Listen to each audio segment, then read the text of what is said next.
Hey everyone, my name is Stanley, and today we're going to be learning how to solve the Rubik's Cube using Beginner CFOP, and this video is going to be for part 3. If you haven't already, check out part 1 and part 2. Make sure you watch those 2 parts before you watch this part, because this one is going to be a continuation of those 2 parts.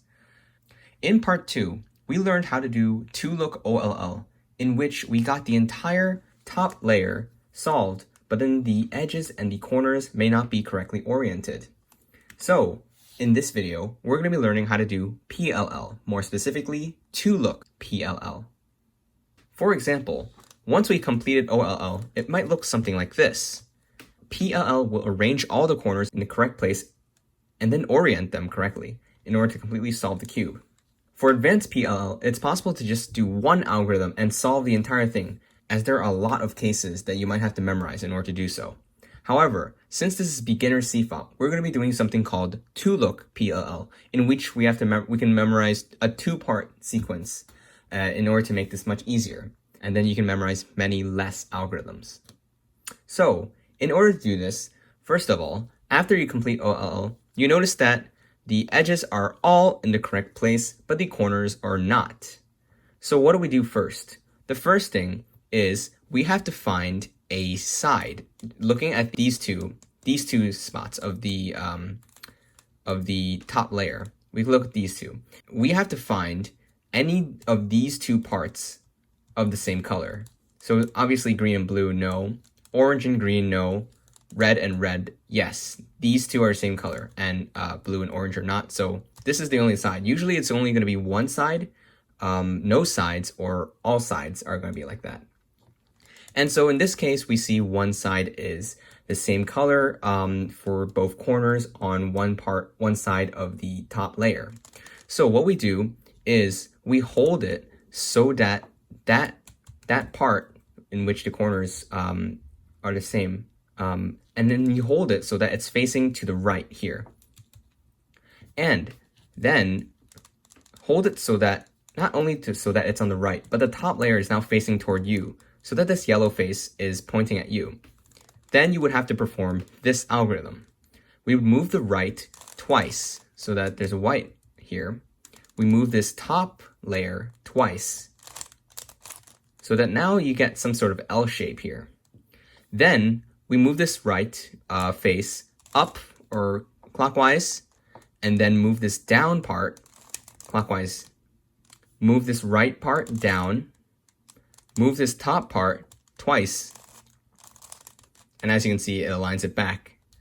Then we can move this right part up, move the down back or counterclockwise, and as you can see, all we have to do is move this right part up. And as you can see, this is the top part is still completely yellow, so it's all preserved. And as you can see, all of the corner pieces are oriented correctly. However, they're not in the same position, but the edge pieces are. So what if we just rotated it so that the corner pieces matched with the face edge, with the position where it should be in? So let's do that. So now all the corners are in the correct spots. However, the edge pieces aren't. This requires an algorithm. After you do that algorithm that we just performed, there are going to be 4 total cases in which you might have to memorize in order to solve the Rubik's Cube completely. You're only one algorithm away from solving the Rubik's Cube when you have all the corners solved. Now, going back to previously, it is also possible to have no headlights, in order to be found in order to do that algorithm that we just performed. For example, you might have something like this. If you check all the sides, green, blue, nope, red, orange, nope, green, blue, nope, orange, red. So there's no sides in which 2 matching headlights are available or are there. So what do we do? Well, all we have to do is just perform that algorithm that we did twice. Or we should perform it once, identify the headlight, and then do it again. So it doesn't matter what side I start on. There's nothing that needs to be pointed to the right. we're just going to hold it like this for an example, and we'll perform that algorithm.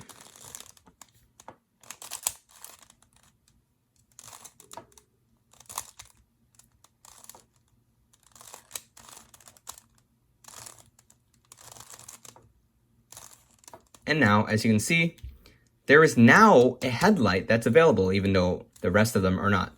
Now we are back to wherever we started before. So now we hold this to the right, and then we perform this algorithm one more time.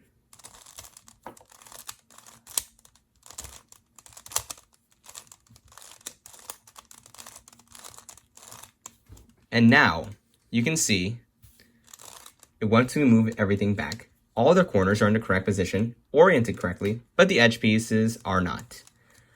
So once we get to this part in which all the corners are in the correct spot and are oriented correctly, and it's just a problem with the edge pieces, then we're good. Now we have to memorize 4 algorithms. There are going to be a total of 4 cases that you may encounter after you perform the algorithm to get all the corners in the correct spots and oriented correctly. So this is one of them. This is one of the cases.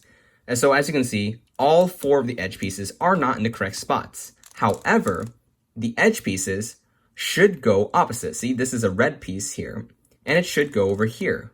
And there's an orange piece here, it should go over here. And the same with green and blue. So what we do is, it doesn't matter what side we start on, but just hold it like this, and then we can do this algorithm. We're only going to be moving this middle side, so something like this, and the top layer. So the algorithm goes as follows. So first, we move the middle layer twice so that it's completely opposite. Now there's a string of white on the top here. Then we move the top layer once, counterclockwise. Then we move the middle layer twice again. And this time, instead of moving it the top layer only once, we move it twice. We do the middle layer twice again. And as you can see, it aligns the white and the yellow here. And then we move it only once, the top layer. And obviously, all we have to do is move the middle layer twice, and boom, we have solved it.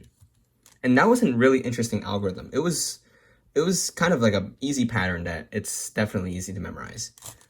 So here is another example, or the second case that with an algorithm that you're going to have to memorize.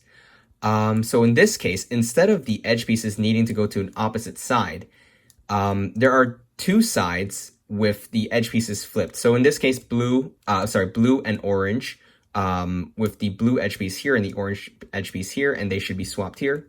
And on these 2, red and green, the green edge piece is here and the red edge piece is here. However, this time, we do have to be aware of what side you're starting on. So we have identified these 2 as a pair since they need to be swapped. The edge pieces need to be swapped here. So on the pair, it could be on this pair as well, but hold it so that the right part of this pair is facing you. So in this case, green and orange is here, and orange is on the right. So we're going to be starting with the orange facing us.